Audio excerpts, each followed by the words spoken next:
Doctor Zulfiqar भट्टी साहब।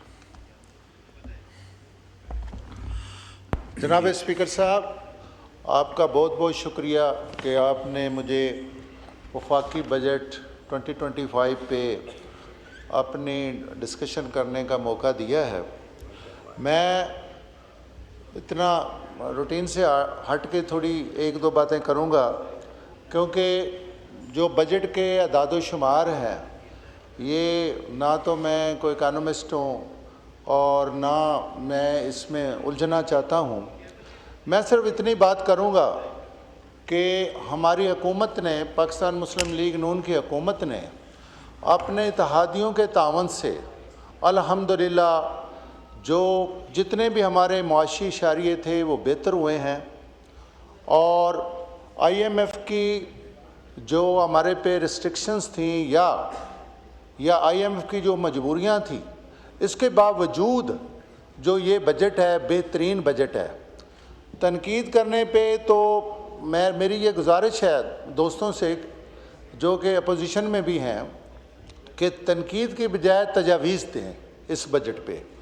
ये prime minister मियाँ शहबाज शरीफ साहब और वज़ीर ख़ज़ाना औरंगज़ेब साहब ने अपनी उनकी पूरी टीम ने और पूरी इसमें इत्तेहादियों और हुकूमती काविश से ये जो बजट बना है, अल्हम्दुलिल्लाह मैं पिछले साल का बजट देख रहा था, बजट स्पीच देख रहा था, तो उसमें तमाम इशारे जो थे ये हमारे मुस्बत थे।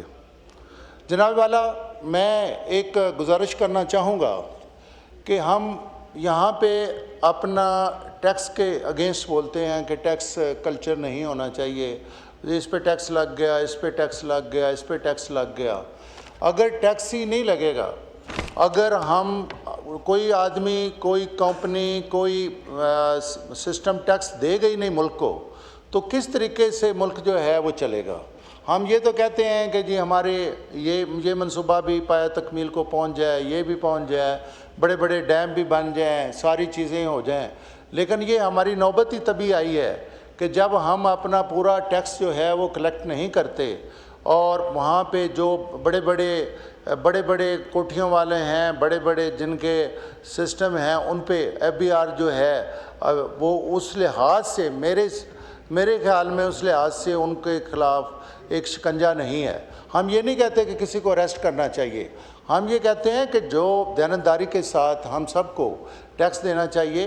पॉलिटिशियन अपने जो हैं वो डिक्लेयर करते हैं अपने असासे, तो दूसरों ब्यूरोक्रेट को भी जो है वो तो अब IMF ने कह दिया है, लेकिन मैं ये समझता हूँ कि वो पूरे लिहाज से आज तक डिक्लेयर नहीं हुए।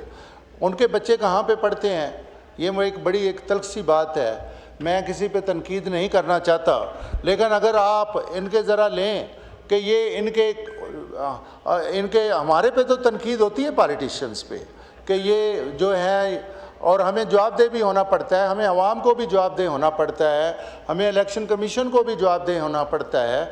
लेकिन बदकिस्मती से ये मीडिया ने भी ऐसे ही एक सिस्टम बनाया हुआ है कि शाम को 2-3 पार्टियों के नुमाइंदे इकट्ठे करके हमें आपस में टॉक शोज़ में लड़ा के सारी तवज्जो जो आवाम की है वो पॉलिटिशियंस पे डाली जाती है कि सारा कसूर हमारा है। हालांकि इसमें जो हमारे दूसरे स्टेक्स होल्डर हैं तो उनको भी ख्याल रखना चाहिए।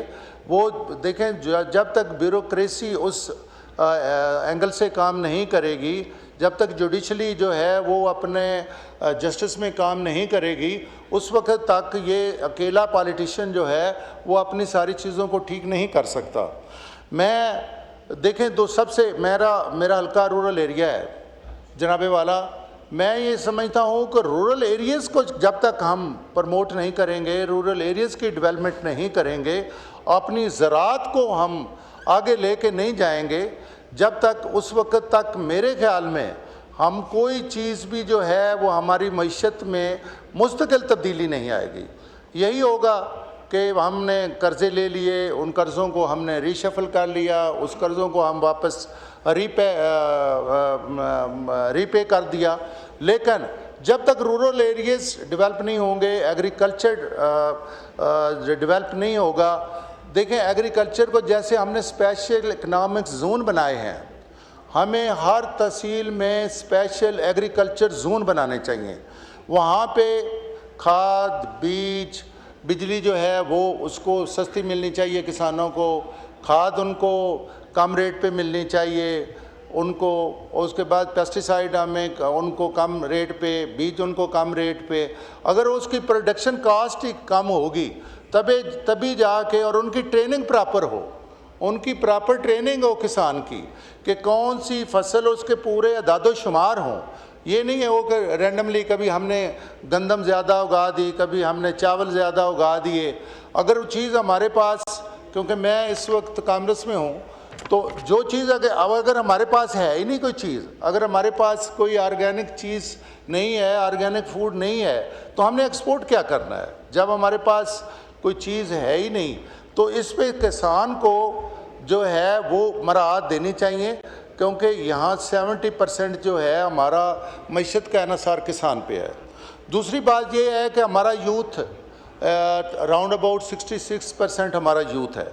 हमारा जो यूथ है उसको वो जो आपकी ट्रेडिशनल यूनिवर्सिटियाँ हैं, ट्रेडिशनल यूनिवर्सिटियाँ, वहाँ से वही डिग्रियाँ BS की और वो सारी डिग्रियाँ लेके बच्चे बाहर आ रहे हैं। हर यूनिवर्सिटी जो है वो हज़ारों की तादाद में, हर यूनिवर्सिटी हज़ारों की तादाद में जो है वो बच्चे जो है वो वहाँ से फारग हो रहे हैं, और उन्हें कोई, क्योंकि इंडस्ट्री है नहीं, कोई जॉब मिल नहीं रहा।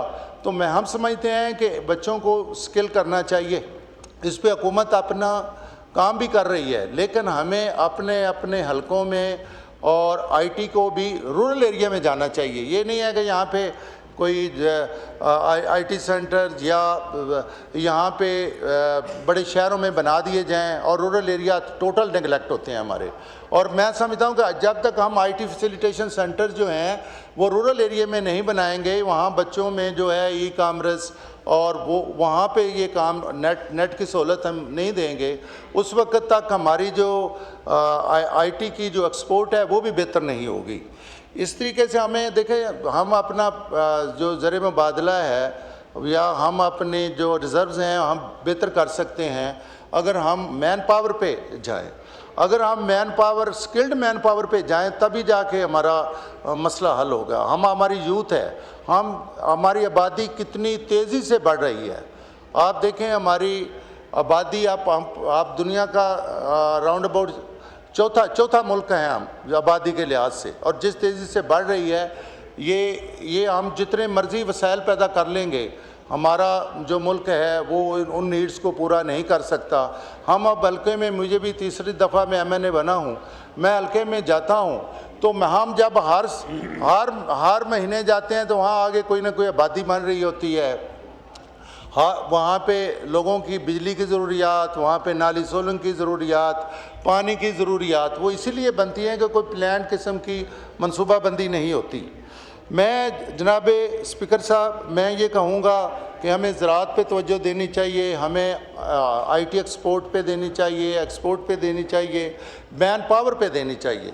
और जहाँ हमारा काम स्लो है, SIFC के ज़िम्मे हमने लगा तो दिया, लेकिन यकीन जाने कि SIFC भी ब्यूरोक्रेसी को मुकम्मल तौर पे कंट्रोल नहीं कर सकता, सॉरी टू से।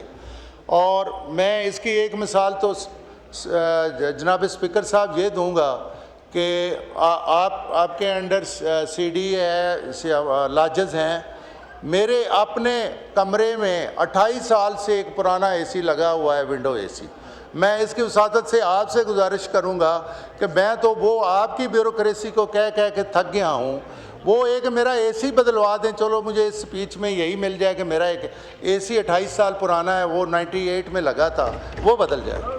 और यहाँ पे लाजेस का हमारा ये हाल है, तो वो शुक्रिया। ये चलो मुझे शुक्रिया, आपके 10 मिनट हो गए, बस अब दूसरे को मौका दें।